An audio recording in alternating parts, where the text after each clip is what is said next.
All across America and around the world, this is Veterans Radio. This is Veterans Radio. Welcome to Veterans Radio. I am Jim Fausone with VeteransRadio.net. We are recording today from the Legal Help for Veterans studio in Northville, Michigan. Legal Help for Veterans is a veterans disability law firm, and you can reach us at 800-693-4800. Our guest today may be the farthest away that we've ever had on Veterans Radio. We're going to talk today with Greg Lovett, who's the producer-director of a film regarding burn pits. Greg, welcome to Veterans Radio. Thank you for having me. Well, we're thrilled to have you. You are over in Europe, in Holland at the moment. So we're glad that we could make this connection and bring you to our Veterans Radio listening audience here in the United States. No problem. Thanks for having me. Well, Greg, tell us a little bit about the documentary that you are in the process of finalizing called Delay, Deny, Hope You Die, How America Poisoned Its Soldiers. So maybe about a year and a half ago, or possibly 2 years ago now, I read a book by a man named Joseph Hickman called The Burn Pits. I read a lot of nonfiction, and it was one of those books that kind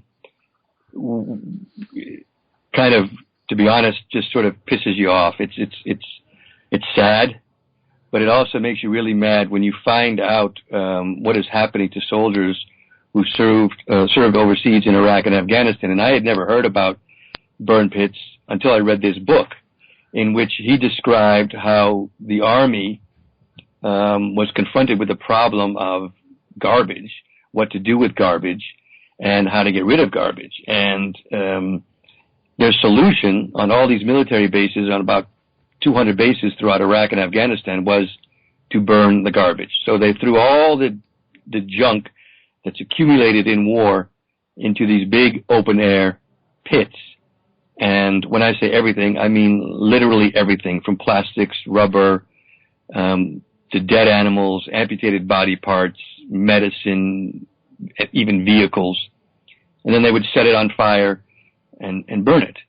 And depending on the base that you were at, they may have been, quote-unquote, little burn pits, but some of them, like in Balad in northern Iraq, was the size of several football fields and burned 24 hours a day, 7 days a week. So fast forward 10 years later, these soldiers are home and they're getting sick, and they're contracting illnesses that they really shouldn't be getting. A lot of these men and women who served overseas were, of course, healthy, and now they're contracting all kinds of illnesses, from respiratory problems to rare forms of cancers. And when you do the research and really look at the facts, you can link this back to their exposures from the burn pits.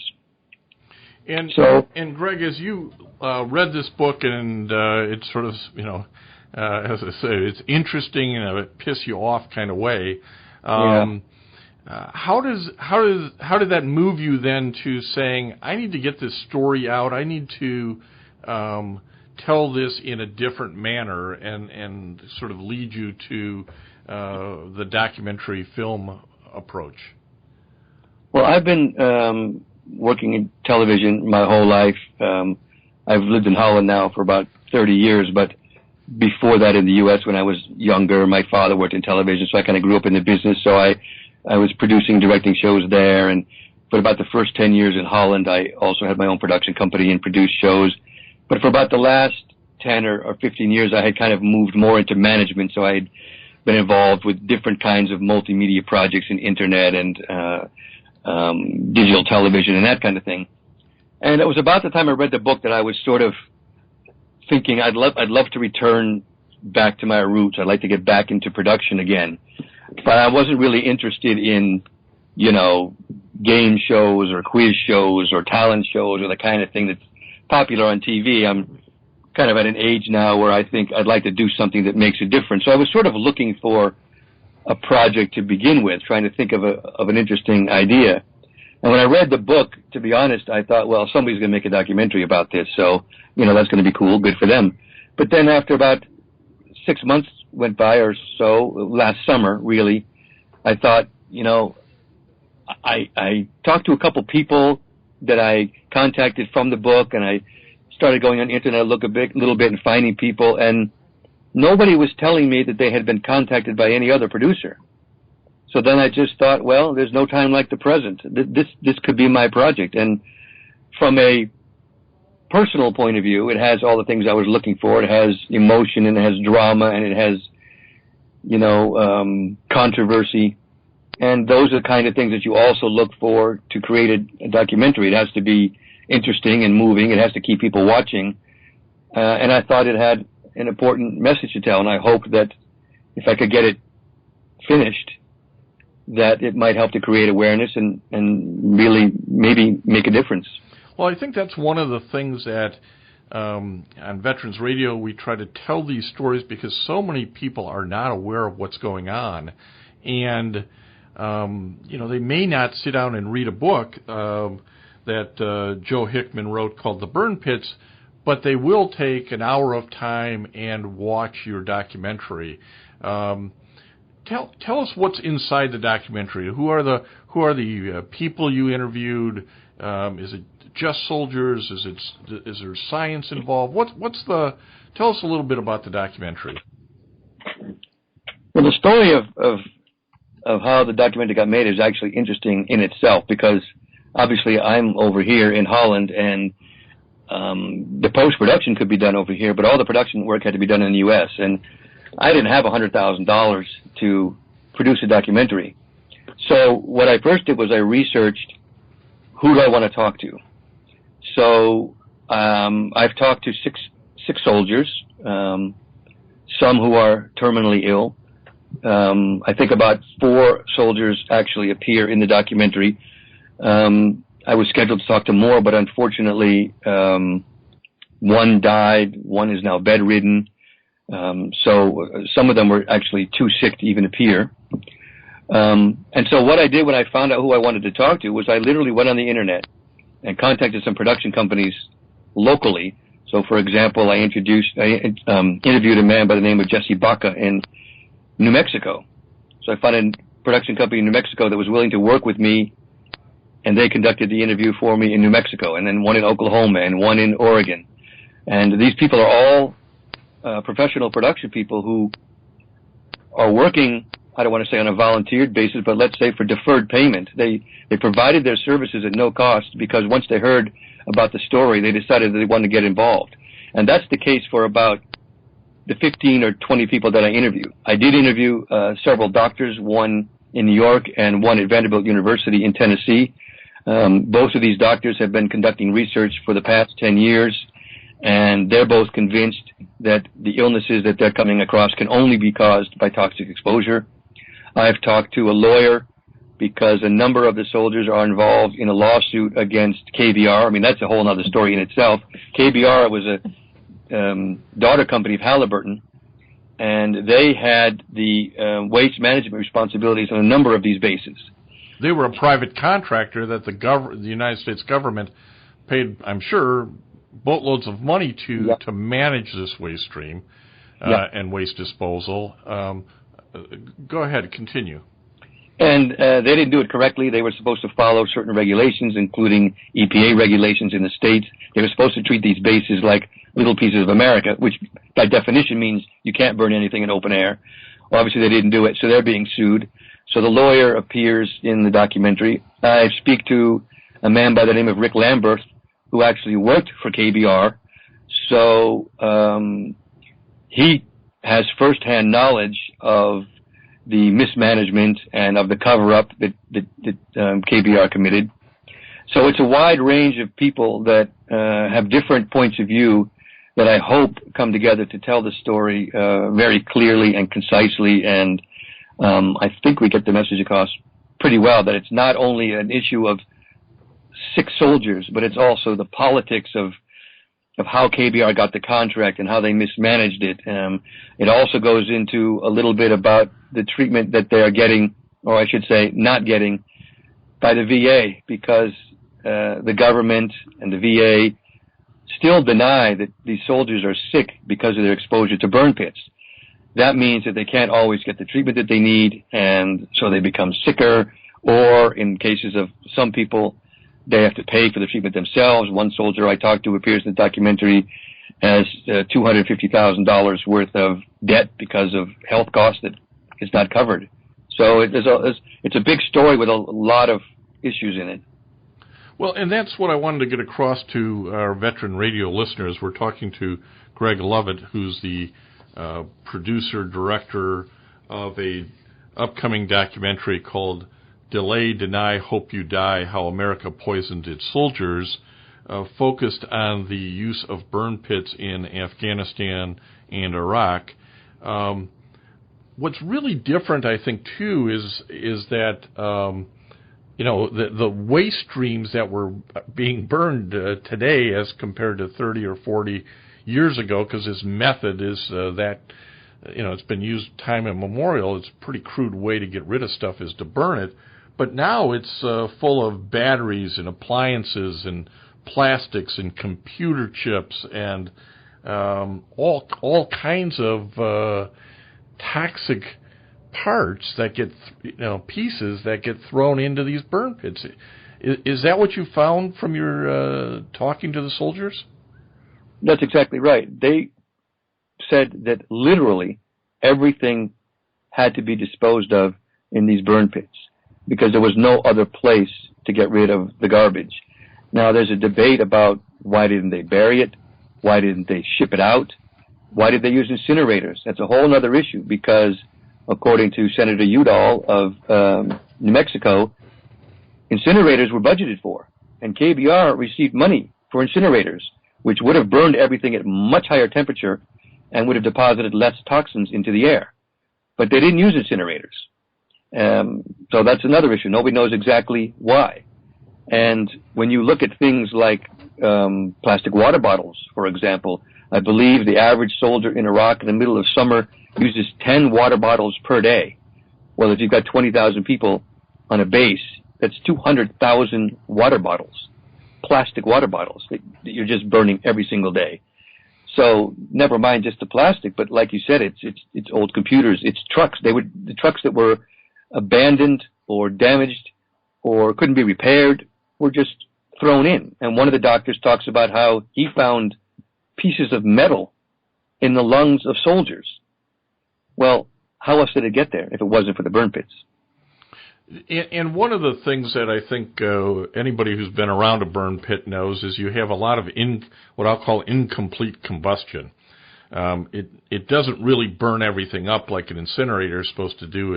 It catches it on fire to a certain point, and then the particulate matter floats away in the wind. It's incomplete combustion.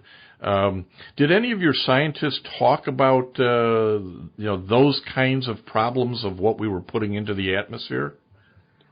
Yes, I mean, one of the soldiers, doctors, kind of made a joke, but he said, we're supposed to breathe clean air, and anything in the air can cause disease. So just anybody who's allergic to pollen or something, of course knows that. So anytime you're burning anything, it's going to damage you. And we have video of these huge plumes of black smoke that are just sitting over the base where the soldiers worked and ate and slept. And some of the soldiers describe it as thick as fog. And they all say that you actually had to wipe the dust off you.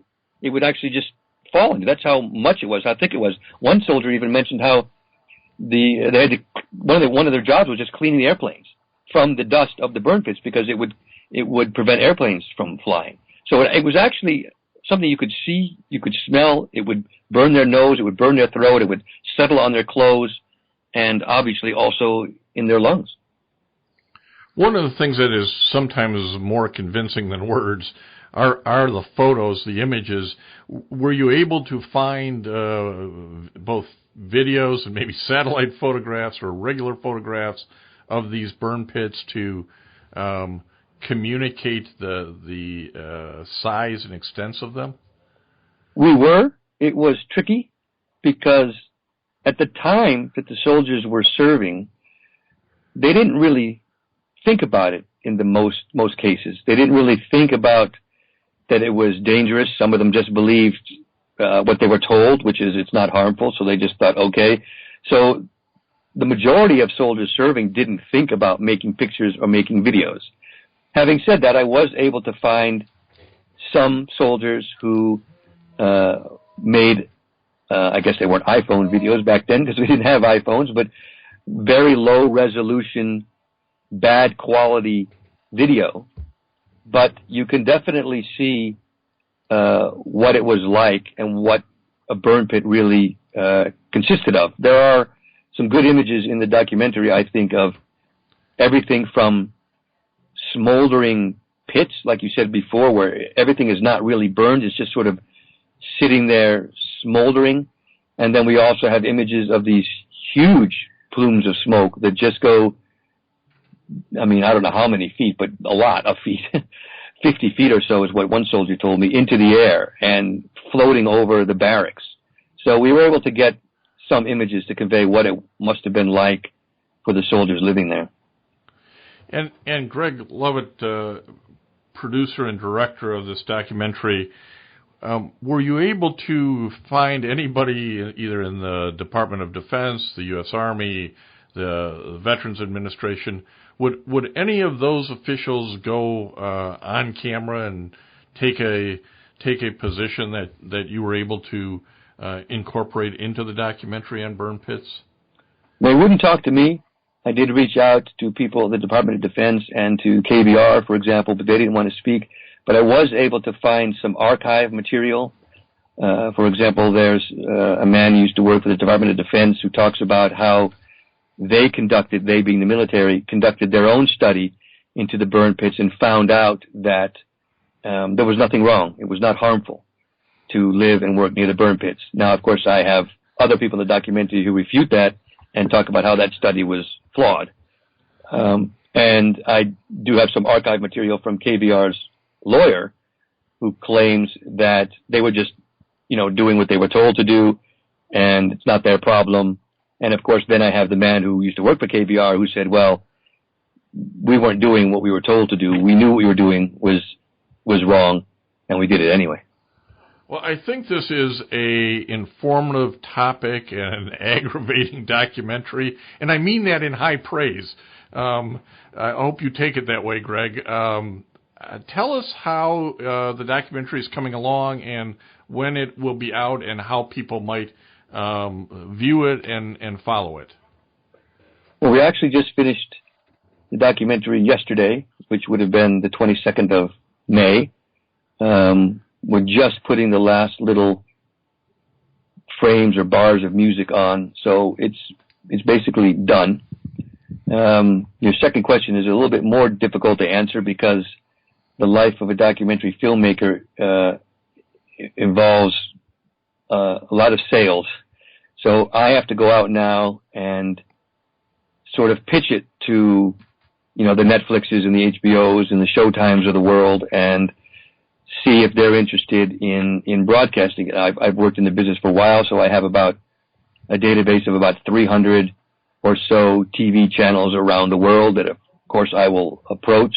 I'm focused mostly on the U.S. because that's where this takes place, and this is where the soldiers live who are most effective. So that's the market I want to focus on, obviously.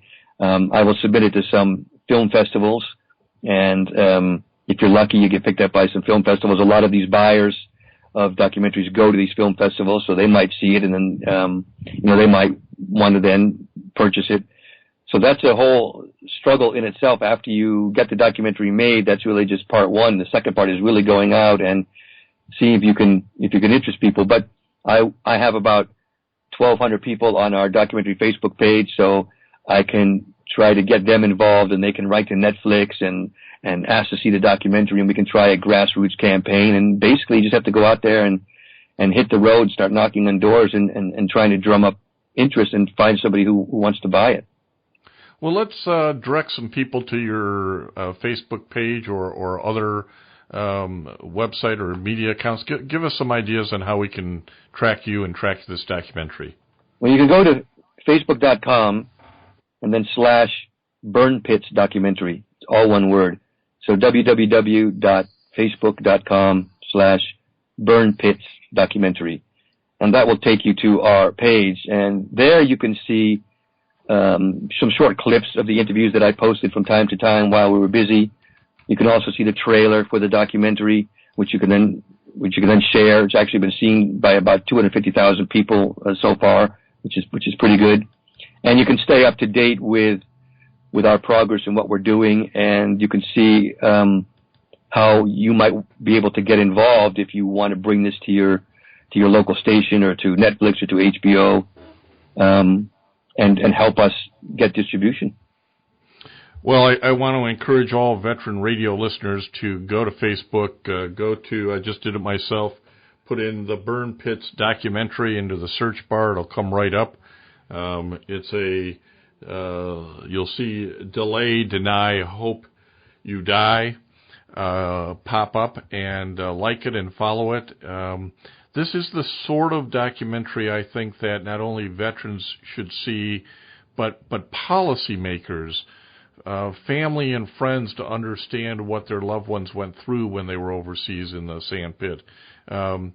Is it your hope that this gets out into distribution in the next 6 months, next year? What's the normal distribution cycle, Greg, for a documentary?